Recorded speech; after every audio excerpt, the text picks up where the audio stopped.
Oi, meu nome é Karina. Estou aqui novamente com o professor Roberto. Tudo bem com vocês? Que Deus abençoe você e obrigado pela sua audiência conosco aqui. Tenha um dia feliz aí, que Deus possa te abençoar. E professor Roberto, qual que é o tema da aula de hoje? Nós vamos entender um pouquinho hoje como é que funciona de um modo mais amplo aí o julgamento lá no céu. Está faltando algo de acordo com a nossa aula passada, né? E nós vamos entender o que está faltando para que esse juízo possa ocorrer lá no céu.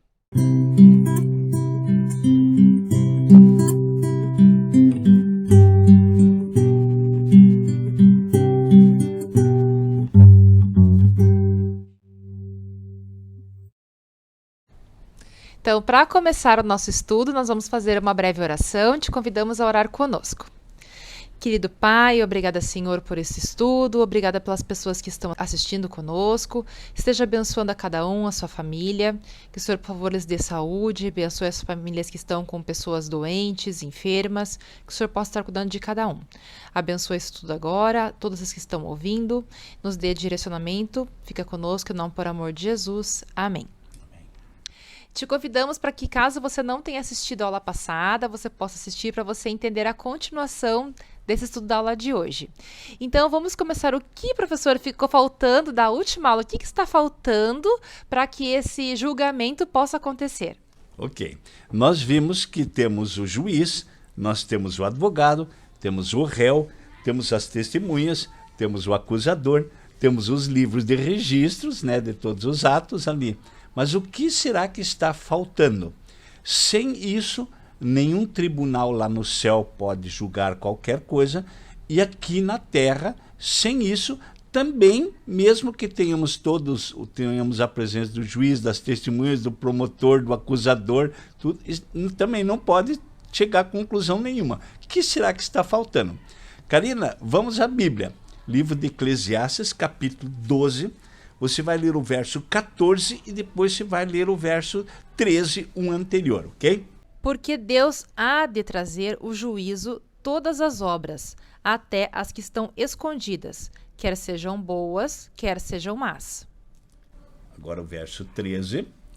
De tudo o que se tem ouvido, a suma é: teme a Deus e guarda os seus mandamentos, porque é isto o dever de todo o homem. O que está faltando? Uma lei. Porque se não tiver lei, não tem como julgar nenhum caso. Aqui, se fossem abolidas as leis de trânsito, por exemplo, eu poderia fazer o que eu quisesse. Poderia transitar lá na rua 15 com uma carreta e ninguém poderia me julgar e nem me condenar. Mas existe uma lei. E na medida que eu transgrido a lei, existe também a punição com relação a isso. Então existe uma lei que vai ser usada lá no tribunal do céu, e aqui na terra também nós somos julgados num tribunal. Se você já viu num filme como é que isso funciona, ou já esteve presente perante um juiz e acompanhou um tribunal, você vai ver que tem as leis, e de acordo com essas leis, se a pessoa transgrediu ou não, ele é então condenado ou absolvido. E eu quero saber, biblicamente, o que é pecado. A Bíblia diz que pecado é a transgressão da lei. Tá? Então, como é que eu sei que eu errei ou fiz alguma coisa de errado? Porque existe uma lei e essa lei me diz que isso é pecado ou é errado. Então, pecado é a transgressão da lei. Se existe pecado, automaticamente também existe uma lei. Porque se não tivéssemos lei, automaticamente não teríamos pecado, ok? E eu quero que você avalie agora uma história interessante. Se pecado é a transgressão da lei, para nos libertar do pecado, que é a transgressão da lei, há necessidade da graça, porque a graça me liberta do pecado, que é a transgressão da lei. Essa graça foi manifestada a nós aqui através de Jesus. Então Jesus, através da sua graça, me liberta do pecado, que é a transgressão da lei. Para que a história de Jesus e sua graça possa ser conhecida, existem então os evangelhos ou a Bíblia. Tá? Então, através do evangelho, eu conheço a história de Jesus e a sua graça, que me liberta do pecado, que é a transgressão da lei. Para que o evangelho possa chegar a todas as pessoas, há necessidade do pregador. Então, o pregador prega o evangelho, onde está a história de Jesus e a sua graça, que me liberta do pecado, que é a transgressão da lei. O pregador e as pessoas que ouvem o evangelho de Jesus e sua graça, eles acabam se reunindo numa igreja. Então, lá na igreja está o pregador pregando o evangelho de Jesus e sua graça, que me liberta do pecado, que é a transgressão da lei. Ao você ouvir isso, você vai dizer, fantástico, está tudo correto.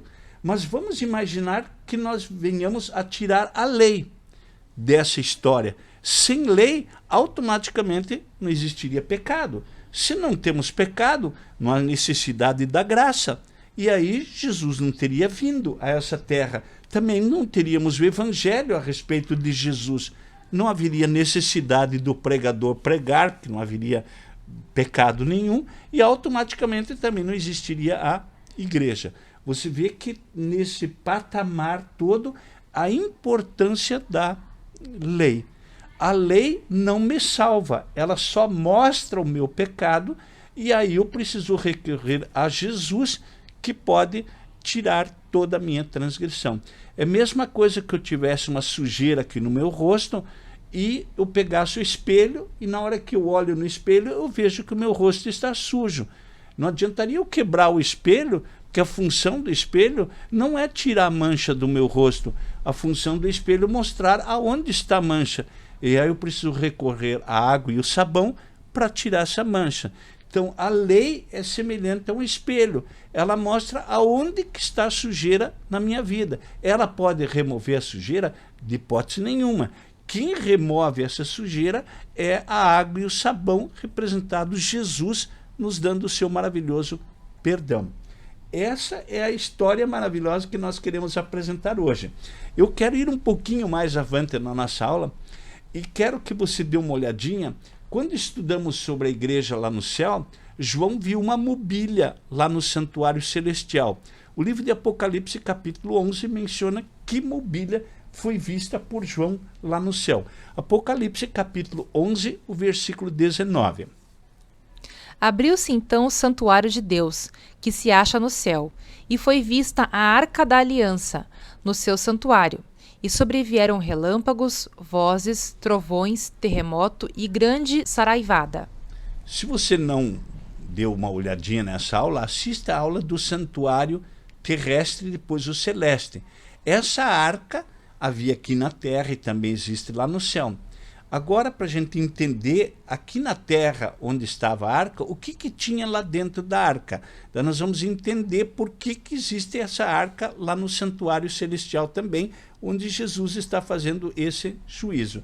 Livro de Deuteronômio, capítulo 10, o verso 4 e o verso 5, menciona para nós o que tinha dentro da arca. Ouça lá.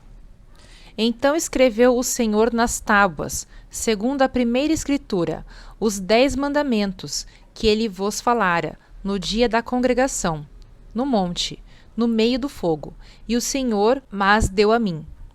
Virei-me e desci do monte, e pus tábuas na arca que eu fizera, e ali estão, como o Senhor me ordenou.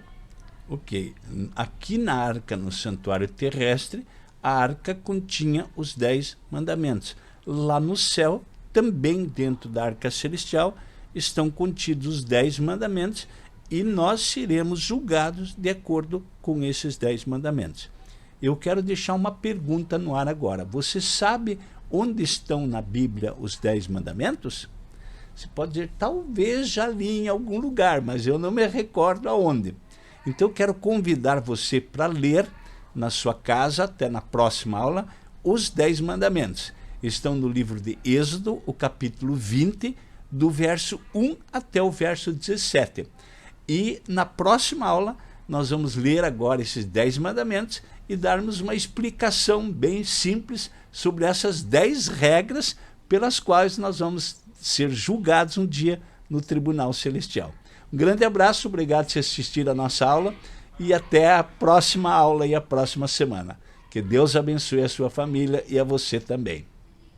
Muito obrigada, professor Roberto, pelo estudo. Ficaremos aqui ansiosos para saber quais são as leis, que nas leis de trânsito, nas leis humanas, nós temos uma Constituição muito grande, temos muitas leis, mas Deus nos deu só 10 leis, Sim. só apenas 10 leis para seguirmos. Então o Pai Celeste, o ser mais importante, nos deu 10 leis. 10 leis que nós podemos seguir, porque Deus não nos daria algo que seria impossível de seguirmos. Então eu te convido a você fazer a sua pesquisa antes da aula e nós discutiremos um pouco mais sobre os 10 mandamentos na próxima aula. Fique com Deus e uma boa semana. Um grande abraço.